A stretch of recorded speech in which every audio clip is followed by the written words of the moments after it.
Hello, gardeners, and welcome to Gabbing About Gardening on CKTZ 89.5 FM Cortes Radio. Gabbing About Gardening is a weekly radio show and podcast coming at you from beautiful Cortes Island in the Salish Sea. I'm your host, Lucretia Shanfarber. Thanks so much for joining us. You know, I've said it before, and I will say it again now. I am not an expert gardener. I do love gardening, but I am more of an experimenter than an expert. And I have been experimenting in my gardens for, well, over 50 years.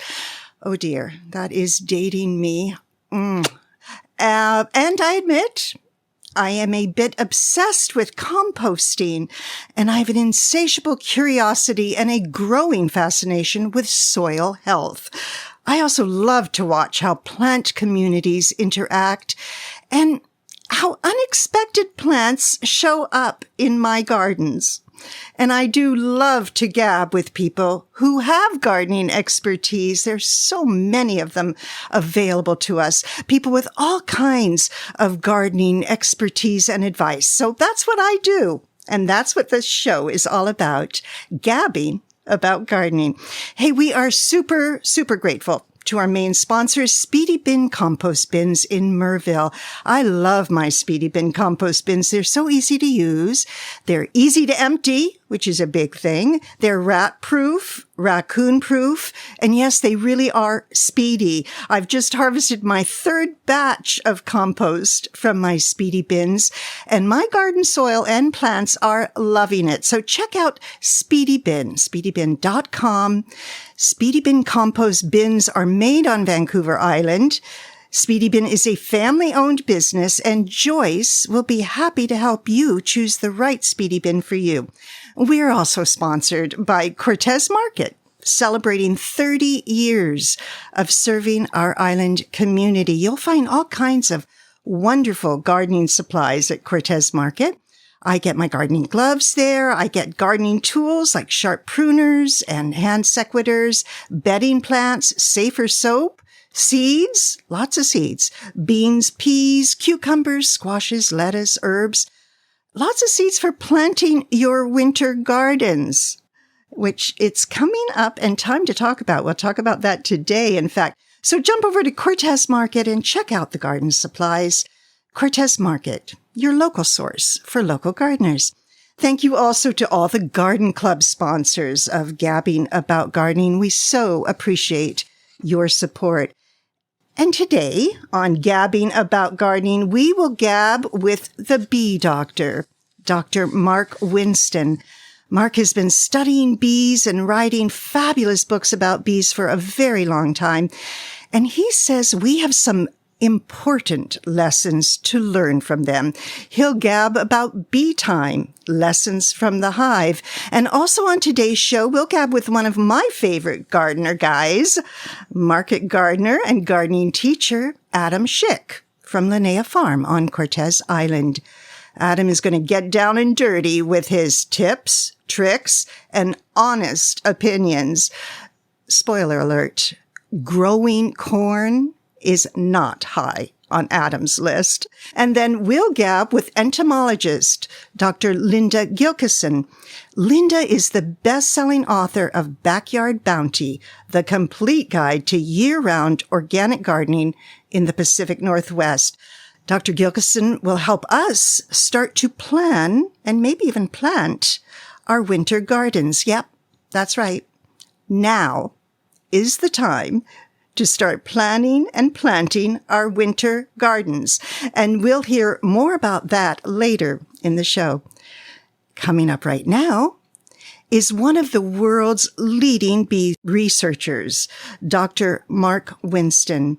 Hello, Mark, and thank you for gabbing with us. Always happy to gab with you, Lou. Oh, thanks. You know, your recent Zoom gathering for gardeners just created a lot of buzz on our Facebook page. Excuse that dreadful pun. But, you know, you really got people thinking. And in your book, Bee Time, Lessons from the Hive. You tell some remarkable stories about your life with bees. What are some of the things that have impressed you most about your time with bees? Well, I think spending a lot of time with my head inside a beehive really impressed me with how collaborative and cooperative and communal bees are. Although I didn't realize it at the time, by spending so much time with bees, I was growing a lot of my own personality. I started working with bees when I was about 25. And, 25-year-olds are pretty adult, but I think I still had a fair bit of growing to do. And with bees, I just grew in that direction of understanding that individuals contributing to their community is really the place I wanted to be at. I think our human species is divided into those who think communally and those who think selfishly. And being with bees drew out the part of my personality that thinks communally. So, in that way, bees were really part of my adult growing up and maturing.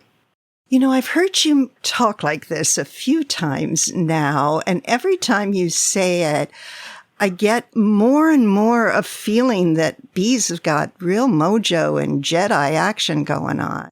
There's just something really mysterious, and yet, as you say, they have so much to teach us about collaboration, cooperation, and living in community. But what is threatening our bees? We hear so much about the threat on bees. What's going on that front? Well, it's really quite clear what's threatening bees, and it's basically us, humans. What's happening with bees is not a single problem. We tend to try to minimize issues down to one particular problem that we can find a particular solution. But the problem with bees is very multifactorial. There's a number of things going on. Probably three main ones. The first is nutritional deficiencies. Bees are often kept in agricultural areas where there's only one crop blooming at a time. And as a result, they have very low diversity of pollen and nectar, particularly pollen, which is their protein source. And so their diet is quite restricted. In addition, there's just so many habitats in which there's just not much growing anymore. And at least not much growing that bees can feed on. So nutritional problems are one issue. The second issue is pesticides. There are at least 5 to 10 or 20 pesticides found in every beehive across North America. There's almost nowhere you can keep bees anywhere in North America that will be pesticide-free. And the bees collect the pesticides when they're out collecting nectar and pollen as a kind of a side product, and they bring it back to their hive, and it ends up in their comb. And then beekeepers, to manage the third problem, which is diseases and pests and parasites, often put antibiotics and pesticides into their hives. So bees are exposed to low levels of many, many compounds. And in my book, Bee Time, I refer to that as 1,000 little cuts. And it's synergistic. So bees might be able to withstand a low level of one pesticide or a low level of two. But when you have 5 or 10 low levels of pesticides in hives, it adds up to much more than 1 + 1 = 2. It becomes very interactive. And so that pesticide interaction between what bees are collecting in the field and what beekeepers are putting into hives would be the second problem. And the third issue are diseases and pests and parasites, particularly the varroa mite, which is an imported parasite that came from Asia that not only feeds on bees, but it transmits and activates viruses. And the viruses are probably actually the more serious problem that varroa causes. So you put all that together, and you have a very complex set of factors that are not only involved in high colony mortality of honeybees every year. In the United States, where they keep good track of year-round mortality, tends to be about 40 to 45% of every colony in the United States dies every year. That's, we never put up with that in any other agricultural setting. But it's also wild bees who are quite affected by similar things. And the diversity and abundance of wild bees, of which there are many, many hundreds here in Canada, has also diminished. Mm-hmm. So it's a pretty major, pretty complex problem. It's huge. It's huge. Sometimes when we have to face these huge problems, we go into a kind of denial, right? And it feels like, for gardeners especially, when we are out in our gardens and we see, without a doubt, that there are fewer bees in our gardens than there used to be. We really have to face this crisis straight on. How can gardeners help the bees? Well, there's two or three things that people can do around their own homes that are quite useful. One is don't mow your lawn when there's clover or dandelion blooming. Those are wonderful. And keep the clover and dandelion in your lawn. Those are great forage for bees. Second thing would be don't use any pesticides. Don't use insecticides, certainly, but also don't use herbicides. Things like Roundup around the home. Roundup is a marvelous product at killing weeds, but weeds are exactly what bees want because that creates the diverse nutritional sources under which they thrive. So don't use any pesticides around the home. Third would be diversity.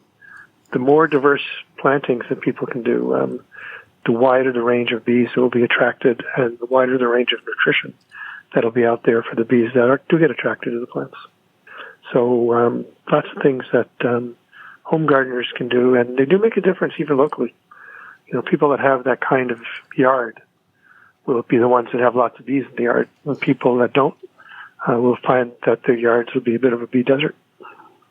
Well, you know that term garden shaming? You're younger than I am, but growing up in the 50s and 60s, if you didn't keep that grass cut short, if you had one dandelion pop up on your lawn, there was a kind of neighborhood shaming that took place. Are we shifting? Are we starting to lighten up and see the value of these wild plants and let them grow where they will for the sake of the bees? You know, I'd like to think so. But I also know that I live in a bubble of people that, like most of us, that think the way I do. So the gardeners that I know, the people that own homes, they all tend to have much more, bee-friendly kinds of yards. I go out and look at, large agricultural areas, and I wonder, is anything changing? But there's also been a, real growth of organic farming and of sustainable farming that just can't help but remain optimistic that we're moving in a better direction, but I sure do wish it was going faster. Oh, me too, Mark. I wish it was going faster, too. And I'm sure the bees wish that it was going faster. Last time we gabbed, there had just been a series of ads for the herbicide Roundup. And I'd mentioned that to you, and you pointed out, hey, that's not a pesticide, it's an herbicide, but it still makes a difference. The Nature Conservancy of Canada and the U.S., as far as I know, they're still using things like herbicides in their land management programs. What is it going to take for big organizations like that to shift their way of thinking? Well, the original studies around Roundup were mostly conducted by industry. And not surprisingly, they created a more favorable picture of that particular pesticide. And as the years are gone, there's been more and more research outside of industry that has demonstrated health effects. It's demonstrated the effects of Roundup on gut bacteria, certainly demonstrated the impact on bees and monarch butterflies. And so continuing that kind of research and really making it public, it probably just takes a lot of public pressure because organizations don't tend to change unless they get pressured into it. And using Roundup to kill weeds to create a particular land management ethic works. If you want a pretty simple landscape, Roundup will do that for you. If you have an invasive plant that you want to minimize, Roundup will do that for you. But if your objective is to create a diverse ecosystem that is not only favorable to bees, but it's favorable to all the organismal diversity, plant, animal, fungus, bacterial, everything that creates a complex and healthy environment, then you take a different route and you don't use things like Roundup. So, really changing our objectives in what we're trying to accomplish in landscapes, I think would be a very important step. Mm-hmm. Can you speak a little bit more about this concept of diversity in monoculture? Can you give examples of what a diverse garden setting or lawn setting or even neighborhood boulevard setting is versus what a monoculture looks like?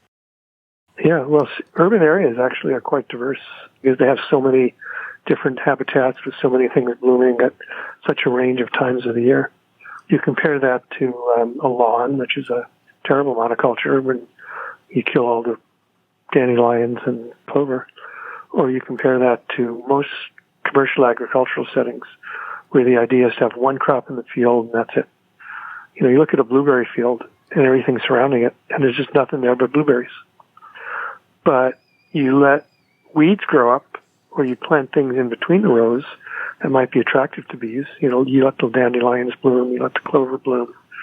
You do plantings at the edges of kind of hedgerow kinds of things. You surround your blueberry field with trees that are good for bees, things like maple trees that have good honey production in the spring, or willows that produce a lot of pollen in the spring. Then all of a sudden you have a diverse ecosystem, and then you start seeing a lot more bees. So it's not that conceptually difficult to create an integrated kind of landscape, either in cities or in agricultural areas. But it takes a different kind of management than certainly than most farmers are doing today. It reminds me, especially as you're talking about the willows and the maples and surrounding your blueberries with them and just creating this very integrated, bee-friendly environment.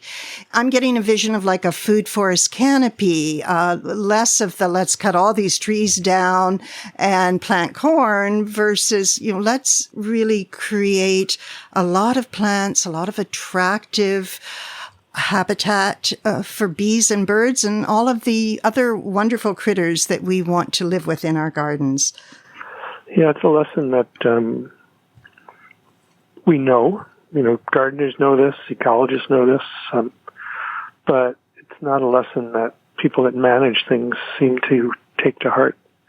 I just finished reading this remarkable book by Suzanne Simard, who I don't remember the book's name, unfortunately, but it's about a term she coined, the wood wide web, about very, very complex ecosystems in forests that involve cooperation between organisms rather than competition. And yet most forestry today cuts down forests and then plants a single species of tree, which creates a very unhealthy environment and generally the trees don't do as well either. And I think about that, and I think about gardening, and I think about agriculture, and it's all the same thing. Valuing diversity. In fact, I think about our human interactions, which also fit in to, really healthy societies have a lot of diversity and a lot of cooperation. Really healthy farm ecosystems, really healthy forest ecosystems, really healthy gardens. Plant organisms that are compatible with each other and cooperate together to give each other nutrients and move water around and create soil conditions that work for everybody. It's all about cooperation. Mm-hmm. It's all about collaboration. It's all about diversity. And it's all about sticking your head in the beehive and learning that lesson from the masters, which the honeybees are. And you actually stopped wearing protection against the bees at a certain point in your bee research career, didn't you, Mark? Mostly, yeah. I mean, sometimes I'm in a situation where it's a good idea to put on a veil, but when you're really comfortable around bees, you really don't need very much protection. They would very rarely sting, and when you're moving slowly and paying attention to what you're doing and really respecting the bees, you're not going to get stung very often. There are some situations where it's a good idea to be protected, but most of the time I have no problem with bees walking over my arms and, just being part of the bees. Do you have a mantra or some sort of a Zen frame of mind that you enter into before you hang out with your bees?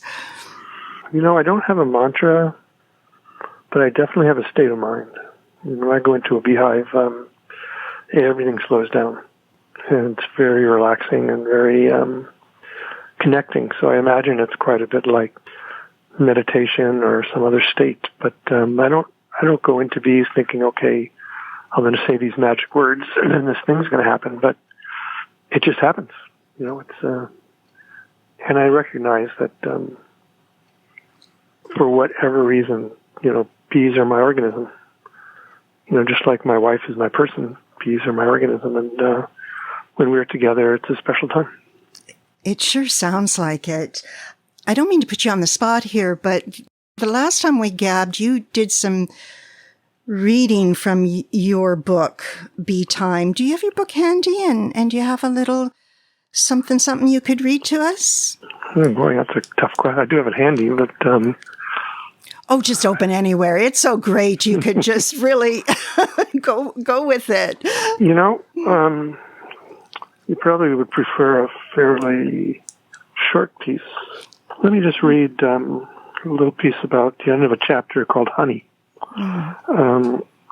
We produced honey when I had a bee operation at the university going, and we would produce quite a lot of honey and sell it for student scholarships and things and give it away. So let me just read you the end of the honey chapter, because it is one of my favorites. Mm-hmm. It was the honey we gave away to friends, colleagues, visitors, and anyone at the university who had helped us over the past year. That was the most affecting. We presented honey to the university's board of governors, to our department secretaries, to the staff who cleaned our laboratory and offices, to the deans who smoothed our administrative paths, to the cheerful women with Italian accents who made specialty sandwiches from our cafeteria lunches, and to university presidents who came and went every 5 or 10 years. We also made sure to drop off some cases at the local food bank, and guest lecturers in my courses were always thanked at the end of class with a jar.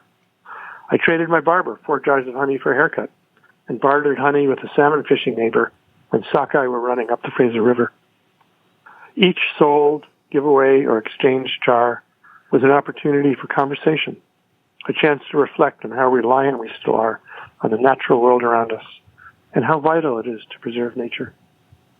A jar of heavenly honey carried with it our gratitude to the bees for collaborating on the harvest, to the flowers that yielded the nectar, to the land itself, which provided a sense of physical place, and to the human personalities, past and present, inhabiting that land.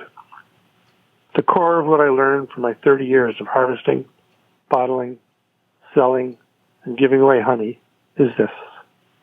Food at its best carries memories and reflections that go beyond sustenance to connect the personalities who harvest and the land from which they gather, making holy the simple act of eating. Beautiful. Making holy the simple act of eating. It was the honey. Maybe we will discover a new honey economy on our planet, Mark.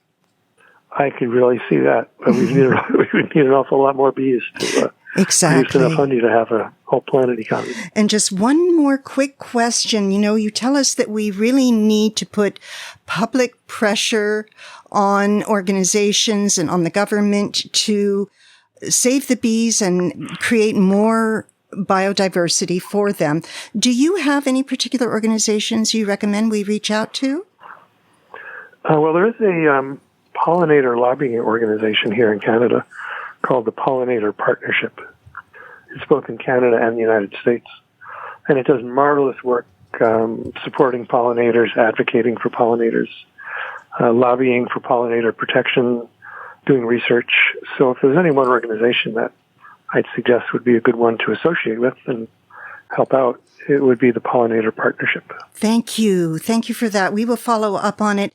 Mark, it's been an absolute delight and pleasure. Thank you for taking the time to be with us on Gabbing About Gardening. Thank you for having me. You're so welcome. Okay, we'll talk again soon, I hope. We've been gabbing with Dr. Mark Winston, bee scientist and author of Bee Time, Lessons from the Hive. You can order his fabulous book online or check your local bookstore for it. Also, a reminder that the Cortes Museum has a bee exhibit going on right now. Don't miss it. Dr. Winston helped to advise on that beautiful exhibit. Coming up next, we'll gab with Adam Schick, a professional market gardener who has some hardcore tips, tricks, and opinions for gardeners. You're listening to Gabbing About Gardening on CKTZ 89.5 FM. Stay with us. We'll be right back.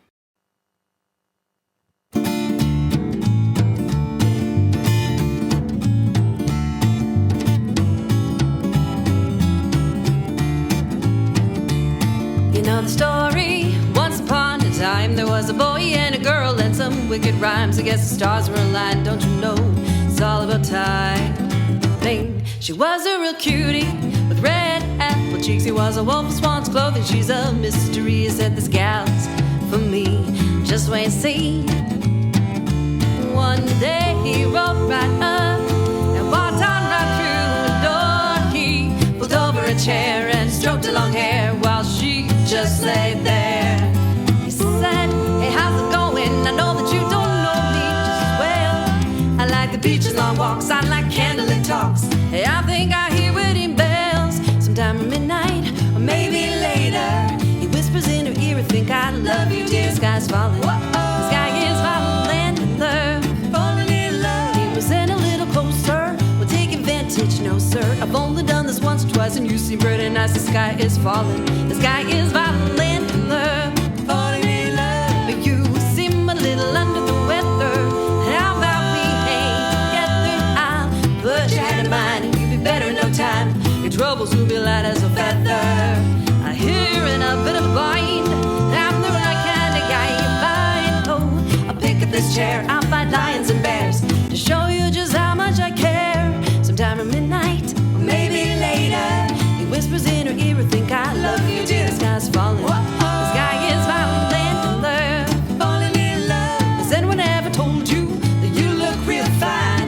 Do you have a name or can I call you mine? The sky's falling. The sky is falling and they're falling in love. But dibbidi-bubbidi, da-da-dee-day.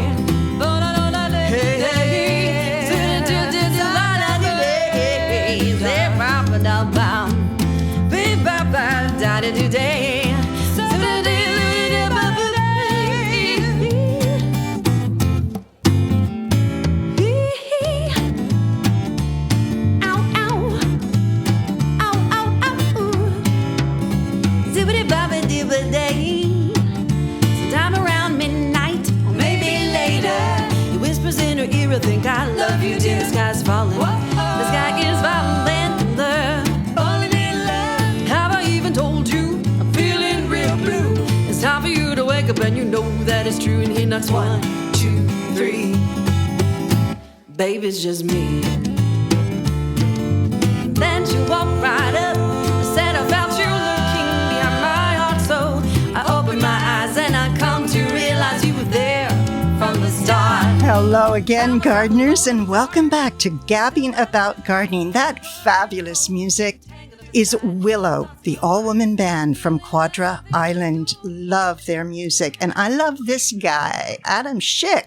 Adam is a full-time market gardener and gardening teacher at Linnea Farm on Cortes Island. And Adam's taken a break from work to gab with us about what's going on in the Linnea Market Garden. Hi, Adam. Thanks so much for gabbing. Hi, Lucretia. You can hear me fine? Yeah, you sound great. You're out and about, I take it. Yeah, this is the first time I've left Cortes since sometime in early February. Well, when you're a professional, I guess you get really tied down to that garden, huh? Yeah, I'd say if we're just breaking right into it, that's probably the first trick, is to have a few good people you can trust in your life, because gardens can be pretty obsessive. So you need to be able to go away for a few days. It means having probably other people in your life, whether it's a loved one or a neighbor. Having someone else that can care for your garden in your absence is pretty important.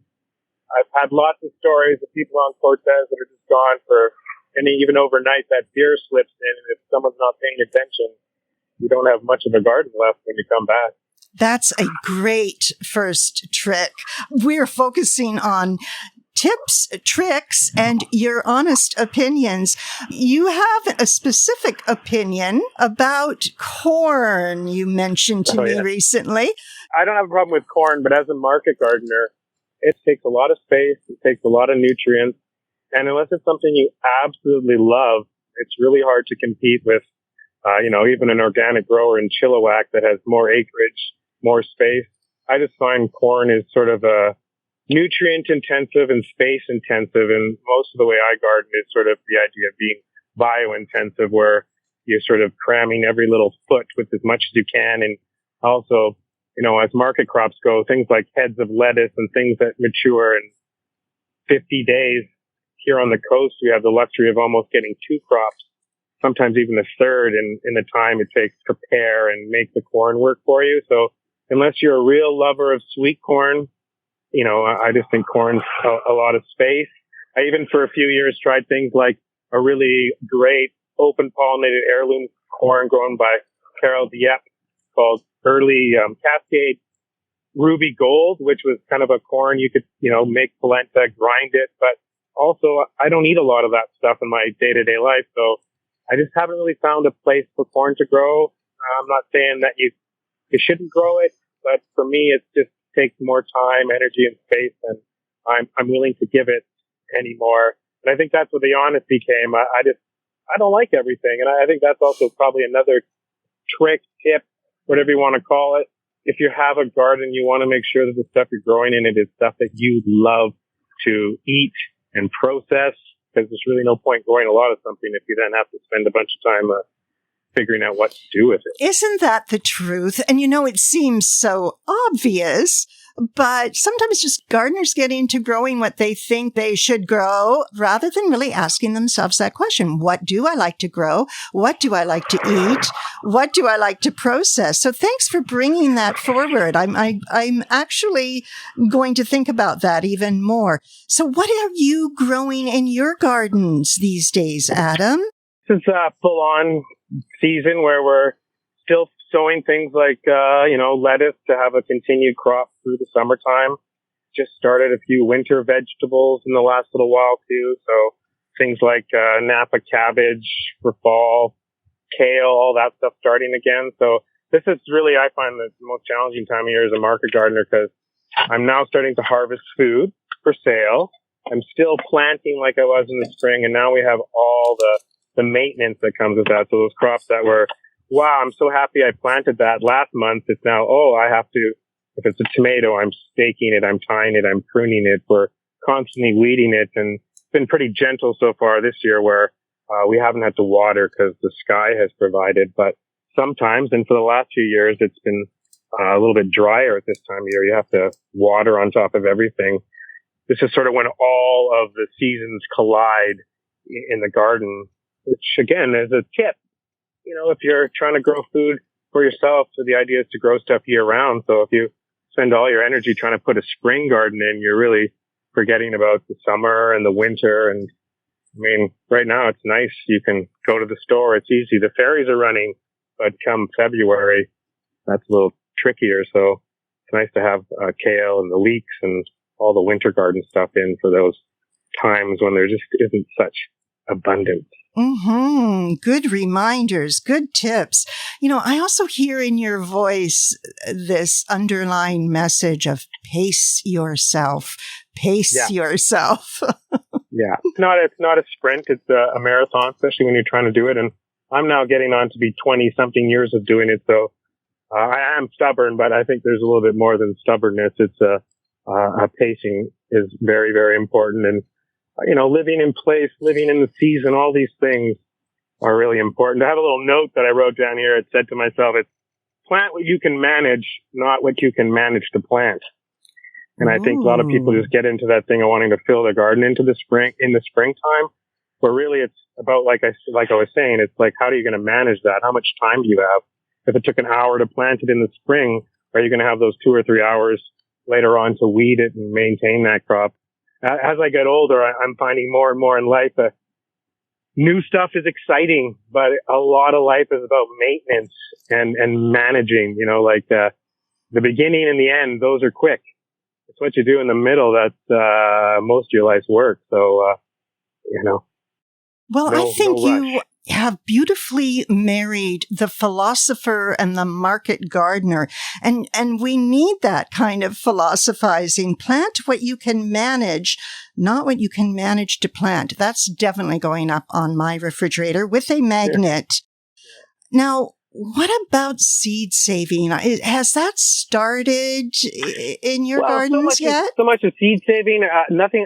Things are just starting to flower. I think the arugula will probably be the first thing that I'll save some seed from. But so much of that is back to sort of the planning is, when it comes to, there's a lot of things like a pea, which is really simple. It's self-pollinating. Same with beans. But when you're starting to think about things like squash that are going to outcross or have male and female flowers, or something like corn where it's male, female flowers and wind pollinated, you then now have to make sure that you have a kilometer of space between your corn that you're trying to save seeds from and any other variety of corn that's around. Now we can isolate that by distance, we can isolate that with time, or we can physically isolate it. But that's most of the seed saving. It's about a planning early in the season, or picking really simple crops like something like a lettuce that a home gardener can, just let it bolt. And, at this time of year, this lettuce is going to want to start to bolt. It's picking a couple of the nicest looking plants. And that's where the market gardener and the seed gardener have a little dilemma, because the market gardener and the seed gardener both want that big, fat, beautiful, healthy, vibrant plant. The seed gardener wants that to make babies, and the market gardener wants to take that to market because we sell things by weight generally. Choices in life. So to a novice seed saver, you're saying go with the peas and the beans and the lettuces, not the things that are going to cross-pollinate and show up kind of crazy. Yeah. Okay.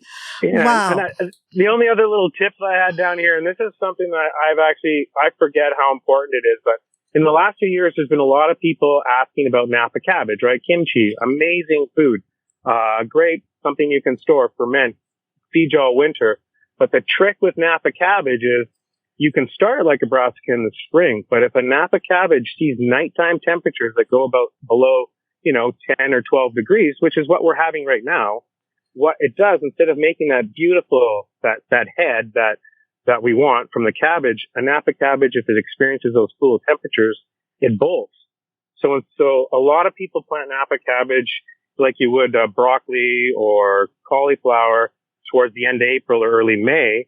But by the time you put that out, you have to make sure that your nighttime temperatures stay above 12 degrees Celsius, which really doesn't happen until the end of this month. So if you want to make really nice kimchi, there's lots of great Napa cabbages out on the market, but you need to start them towards the end of this month so that they don't experience those 12-degree drops in temperature or they bolt. So that's one of those ones that I tried for a few years, and I always wondered. I think it was an old organic gardening magazine or something. I saw that little tip, and that's helped a few people out. Oh, it's going to help me out a lot, because I've definitely had the bolting problem. So wait until the end of this month to plant that Napa cabbage out for kimchi. And it can handle those cooler temperatures in the fall. And it's what makes it such a great fall kind of vegetable. It's just that by then it's already forming its head, so those temperatures don't force it to bolt. Mm-hmm. We're going to want to hear about your favorite kimchi recipe if you're a kimchi maker. And we'll gab again really soon about what's going on in your Linnea garden. It was nice talking to you today, Lucretia. Great to connect with you again, Adam. Thanks for gabbing. We've been talking with Adam Schick, resident steward, market gardener, and fabulous gardener teacher at Linnea Farm on Cortes Island. And when we return, we'll gab with Dr. Linda Gilkeson, the best-selling author of Backyard Bounty, the complete guide to year-round organic gardening in the Pacific Northwest. It's just what we need. And ready or not, it's time to start to plan and to plant your winter garden. Linda will tell us how to get started. So don't go away. We're coming right back. I'm Lucretia. This is Gabbing About Gardening on CKTZ 89.5 FM, Cortes Radio.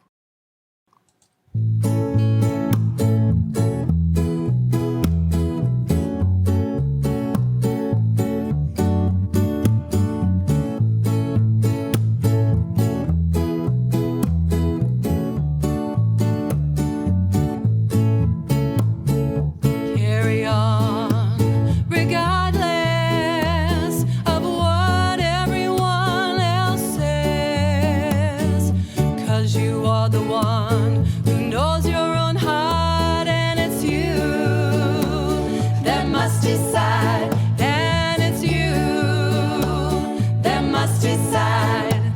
Well, carry on, regardless of what everyone else says.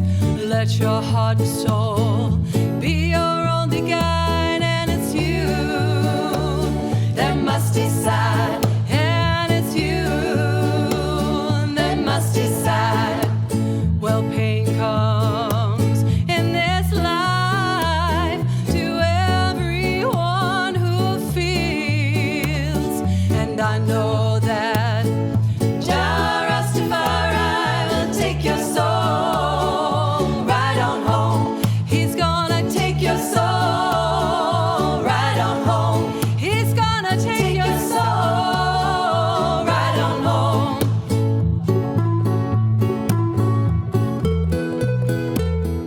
Hello there. Welcome back to Gabbing About Gardening. I know it's hard to believe that we're gabbing about winter gardens when our summer gardens are just getting established.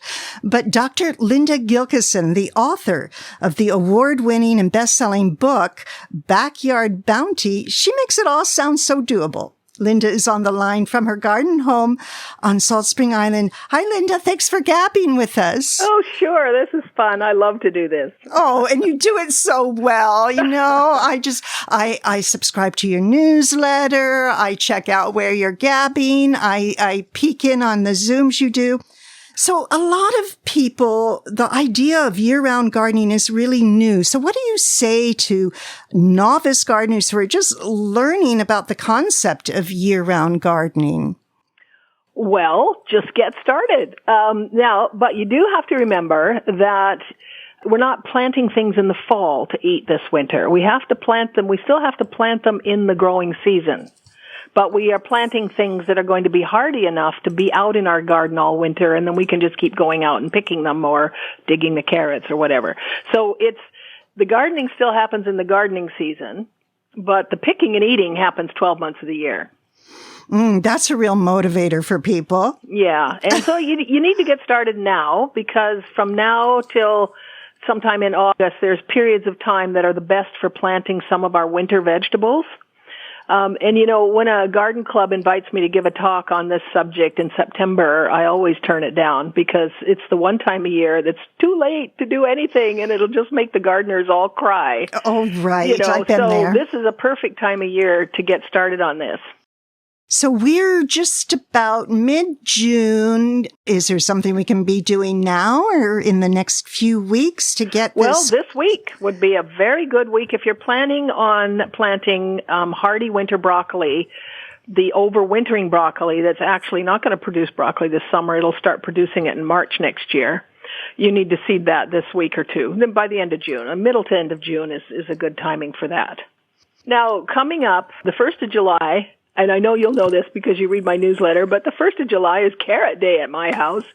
And that's the day that I plant a huge bed of carrots that's big enough for me to eat from, say, October to April. Because that timing, or planting in early July, those root crops, that's enough time for them to just be a nice size by October, end of October, when the growing season really, plants really stop growing. But then I've got sort of a living root cellar of carrots outdoors all winter. But if you wait and seed too late, you're just going to have really tiny carrots.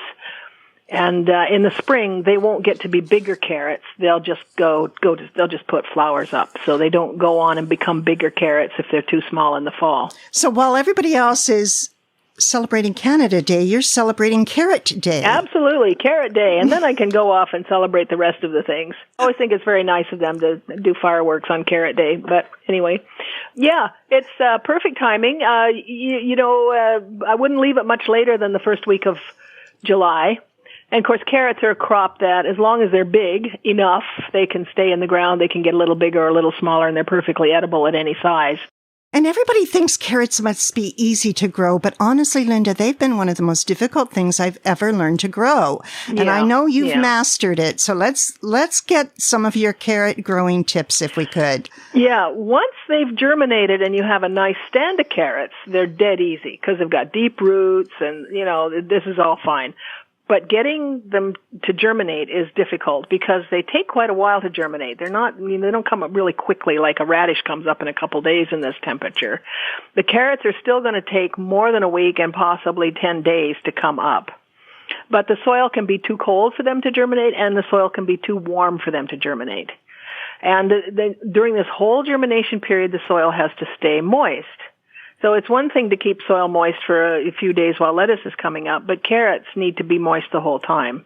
So once you get past that and get them up out of the ground, then it's a whole lot easier. So, workarounds, like when I seed carrots in July, 1st of July, the soil can be too warm, and I don't want to be watering every, 3 times a day. So I always seed the seed bed and water it nicely, and then I cover it with burlap. But you could put on white plastic from a compost bag or something to cool that bed and just cover it so it stays moist and cooler. And after, keep checking after about a week, you start checking to see if the little seedlings have come up, and then you can uncover it. So anything you can do to keep that bed nicely cool and shaded, you'll need to do for summer carrots. Okay, and moist. And when does thinning start to happen? Well, as soon as it looks like you've got a lot of little plants that are really going to make it, they're bigger than just a tiny, tiny seedling, you can start picking. Thinning can go on over time. You can thin for a while, and then you come back a couple weeks later and realize maybe you need to make another pass at it. So it doesn't all have to be done at once, and you might just do one pass through to make sure that the crowded spots are less crowded. What you do have to do, though, is I don't know how bad is carrot rust fly on Cortes. It's bad sometimes. Okay, yeah, well, and I used to live wireworms. around Victoria, and you couldn't put a single carrot in the ground in the spring without it being clobbered. And when I moved to Salt Spring, I discovered that we have carrot rust fly, but I can get away with planting my spring carrots without covering them there's never enough of the rust flies around. But for the winter carrots, by the time August and, July and August roll around, those rust flies are on their second or third generation, and there's lots of them around. So you do need to cover your carrots with some kind of insect netting or floating row cover before the seedlings germinate. Mm. So when I do this burlap thing, I leave the burlap down for a while, and then I lay the floating row cover, or I actually use insect netting now, over it, just to make sure, so that when they come up, the insects have never had a chance to get in there and lay an egg on those tiny little seedlings. And then when I remove the burlap, I do a final installation of the insect netting. And whatever you're using, you need to make really sure it doesn't have a hole in it, and that it's got a good tight fit to the soil. I use sticks and rocks to hold the edges down. And you just leave that in place for the crop. I've seen pictures of your carrot harvest. In fact, I have your backyard bounty book with me right here in the station, and your carrots are absolutely beautiful. So we've got winter broccoli to plant right about now. This week, mm-hmm. July 1st is Carrot Day. What else should we be thinking about planting for harvesting in the spring? If you were lucky enough to have seeds of the winter cauliflower, which are impossible to get right now anymore, West Coast Seeds is sold out and nobody else has them. If you had seeds of Galleon or Purple Cape, and that's the only two overwintering cauliflowers, start those now. If not, you might still find a supplier. I know on Salt Spring, our Chorus Frog Farm is growing seedlings to sell, and you might find somebody that will still be able to sell you seedlings. And winter cabbage, almost any cabbage is hard enough for our winters, most of them. Some cabbages you would have needed to start in May because they take a really long time. But if you can, there's Savoy cabbages, any cabbage variety that says that it takes 80 to 90 days, that it would be good to seed that right now. That will be just about perfect timing to get a nice cabbage head before winter. So we go into the winter with our, what I call it the living refrigerator, because it's like there's full heads of cabbage and full-size leeks and full-size Brussels sprouts and broccoli plants all sitting there, and it's beds full of carrots. They're the right size. So they really just kind of go in there, and then they just sit and wait till you come out to harvest. Later in July, well, that first week of July is, it's not just carrots. You could sow beets and the rutabagas, the big yellow winter turnips. You could sow, if you didn't have enough Swiss chard for the winter, you could sow more.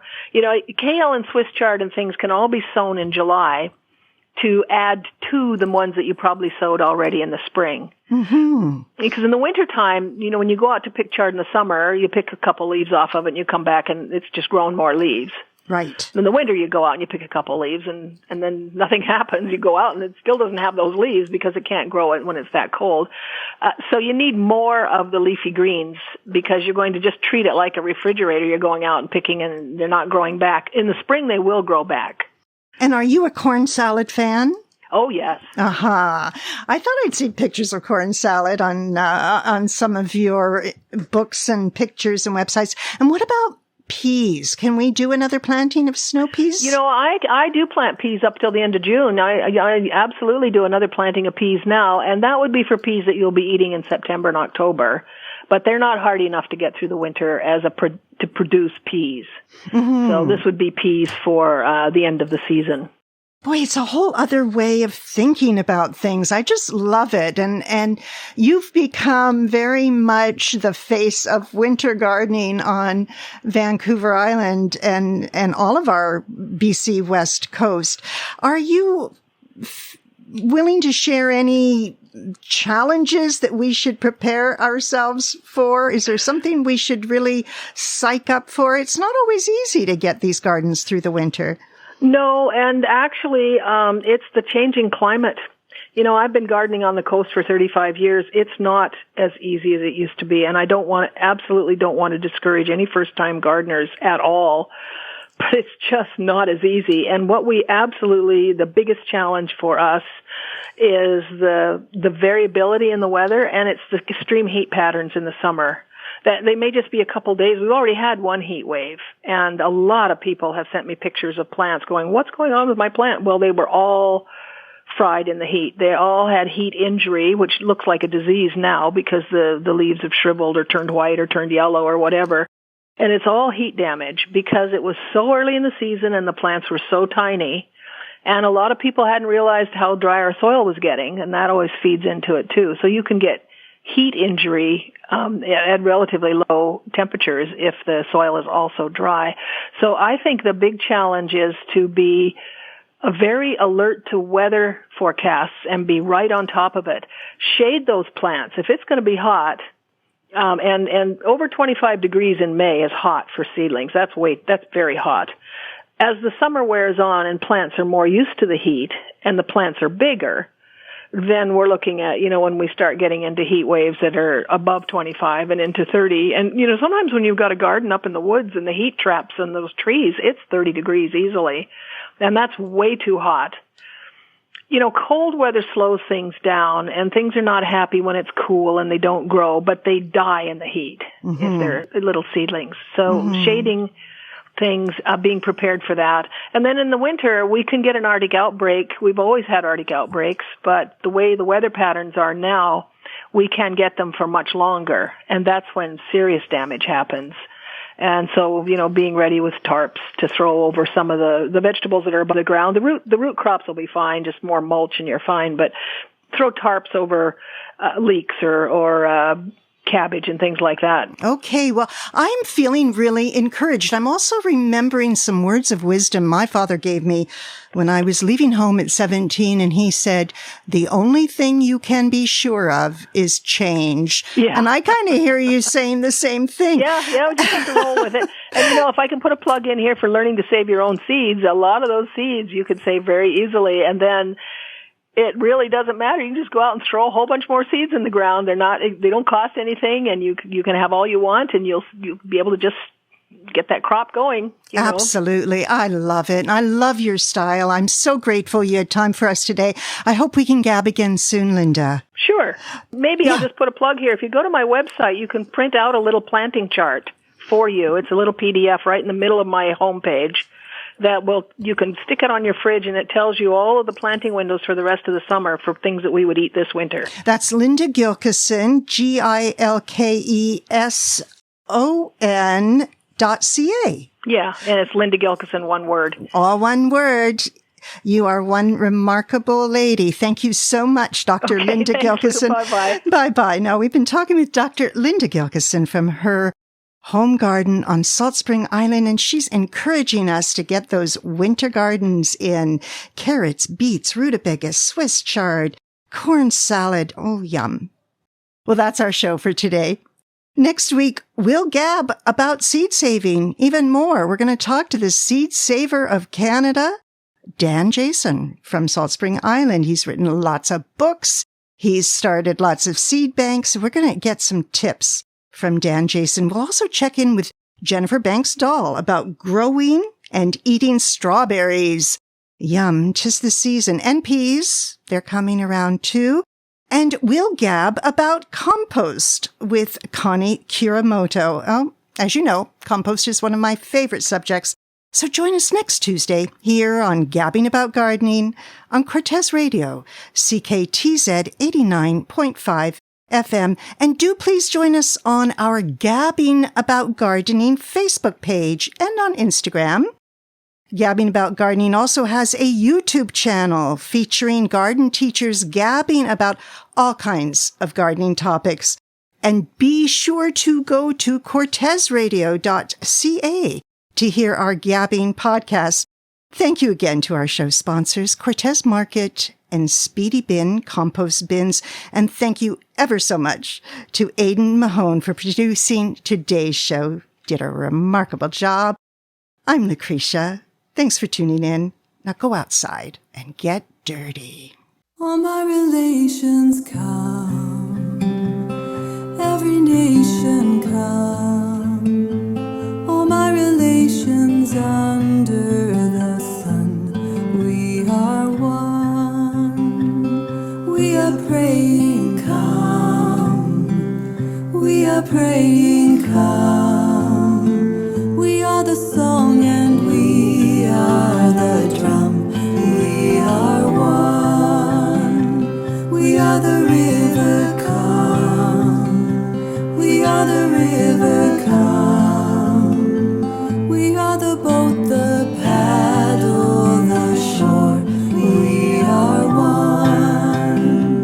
Minawachoni say, Minawachoni say, Minawachoni water is life for everything.